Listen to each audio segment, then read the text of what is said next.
Yan, welcome na naman po sa Bentek. Ito, turo ko lang sa inyo kung paano ma-access yung admin page ng PLDT Wi-Fi router nyo. So ito, yung CPE conversion, no. Ah, Siguro sa susunod na lang na video yan. Tapos ito yung ating PLDT. So yung ating PLDT modem router, yan, karaniwan dyan tong HG6245D. So may software version yan. Ito muna, no, turo ko muna ma-access yung admin, no. Tapos turo pa natin yung iba pang set. So halimbawa nito kasi bumabagal na yung internet nyo, bumabagal yung wifi ninyo kasi ang dami nang nakakonect, ang dami nang napasahan na password. Kasi yung default password lang yan ay nasa likod. No, halimbawa nabigay ng anak mo sa kaibigan niya, yung kaibigan niya na ibigay naman dun sa kaibigan niya, no, hanggang sa dun sa lugar ninyo eh ang dami nang nakakonect, so maapektuhan yung speed ng internet. So halimbawa ito, yan, solo lang yan, no, 200 Mbps. Ngayon pag maraming nakakabit dyan, yan, so halimbawa naman ang dami nakakonect, no, siguro mahigit 10 na or more than. Ayan, pag nag-speed test ka, yan, makikita mo na yung drastic, ano. Kung kanina, umaabot ka ng no, bumabagal na, no. Pero, hindi mo pa rin siya mapapansin kasi pag mga ganyang speed, actually, nakaka-YouTube pa yan, no. Pero, mararanasan mo yan pag nagda-download ka na or nag-games ka. So, mas maganda, nakikita natin kung ano yung nakakonect, no, kung ilan yung nakakonect na device sa atin. Pero dito turo ko muna kung paano ma-access yung admin kasi kailangan din natin malaman yung software version ng ating router modem para malaman natin yung admin password, super admin, tsaka admin password. No, yung kasi may basic siya na settings lang, ang napapalitan lang ay yung Wi-Fi name tsaka yung Wi-Fi password. So dito sa video na to, yung ano muna, no, paano natin malalaman yung basic account, no. So i-type lang natin, mag-open tayo ng browser, kahit Google Chrome, kahit Firefox, basta internet, internet browser, kahit Microsoft Edge.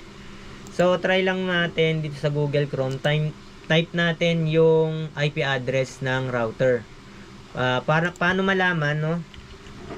Kasi yung iba kasi nagpapalit ng settings, no. Type natin CMD. Then type natin yung IP config. Default gateway 192.168.1. Yan, .1.1. Then yan yung ita-type natin dito, 192.168.1.1. Then yan. Ito hindi ko pa to napapalitan ng pangalan, no, tsaka yung Wi-Fi password ay default pa rin. So yung password niya ay ito pa rin, yung nasa likod ng router, na which is madaling ma-access. Tsaka pag wala ka sa bahay, pwedeng yung kasama mo sa bahay ay pwedeng ibigay yung password mo, no. Then siguro kung mga kaibigan niya yan, pwede niya pa yan ma-share sa iba hanggang sa dumami na yung nakakonect sa'yo. Then dito, i-type lang natin dyan admin 1234. Ito yung basic account. Yan, login. First time na maglalagin yan, pwede mo siyang palitan ng bagong ng username, no. Pero kung di ko napalitan, yung new password na lang, no, palitan ko na lang, no. 1 2 3 4. Then yung password na na ilalagay mo, from 12 to 32 characters, tapos meron siyang capital, may small, tsaka special character, tsaka with number.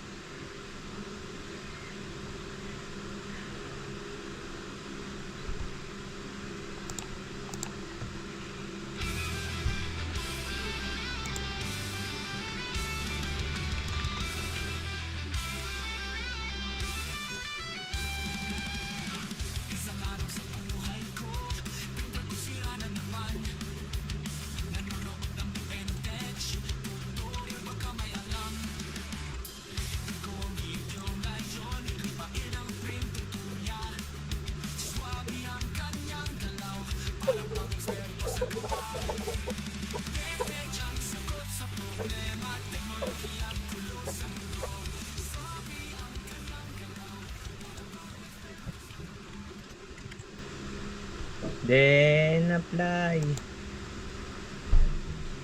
Yan, successful na. Then malalag out na yung mga ano diyan, no, yung mga devices.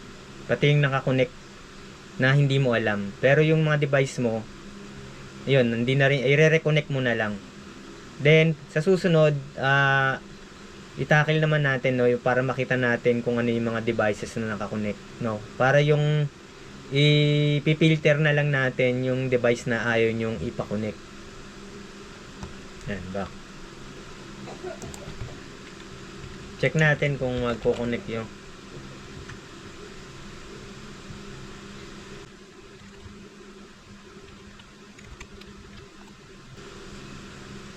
Yan, so okay na. Ang version ng aking modem router ay RP2841, no. Ayan, yan, i-Google search nyo kung ano yung default password ng RP2841. Yung admin, yung super admin, tsaka yung ano, yung basic account na palitan na natin, no, para ma-research nyo kung ano yung super admin account tsaka yung admin account, no, yung admin PLDT, para sa susunod ay pwede nyo nang ma-monitor kung ano yung mga nakakonect, no. Nadadala ko yung aking dito wifi, USB cable niya, pang cellphone lang. Then pwede ko rin siyang gamitin sa bahay. Ayan. Itong nasa akin yung 4G. Nasa ano lang to, wala pang 1,000. Tapos may version to na 5G unlimited, nasa 1,000 plus. Ayan. Dala-dala ko to lagi pagka ano. Saka ilang kami dito, 3 kami nakakonect dito. Ano, kaya nito siguro kahit mga 5. Ayan. Ayan, pag may inaantay ako, kasi matipid ang load ng ano eh, ng dito, tsaka mas matagal yung validity. Ayan. Ayan siya. Naalis ko lang yan dyan. Ayan. Ipit ko lang. Tapos naka-plug sa 5 volts lang kasi siya.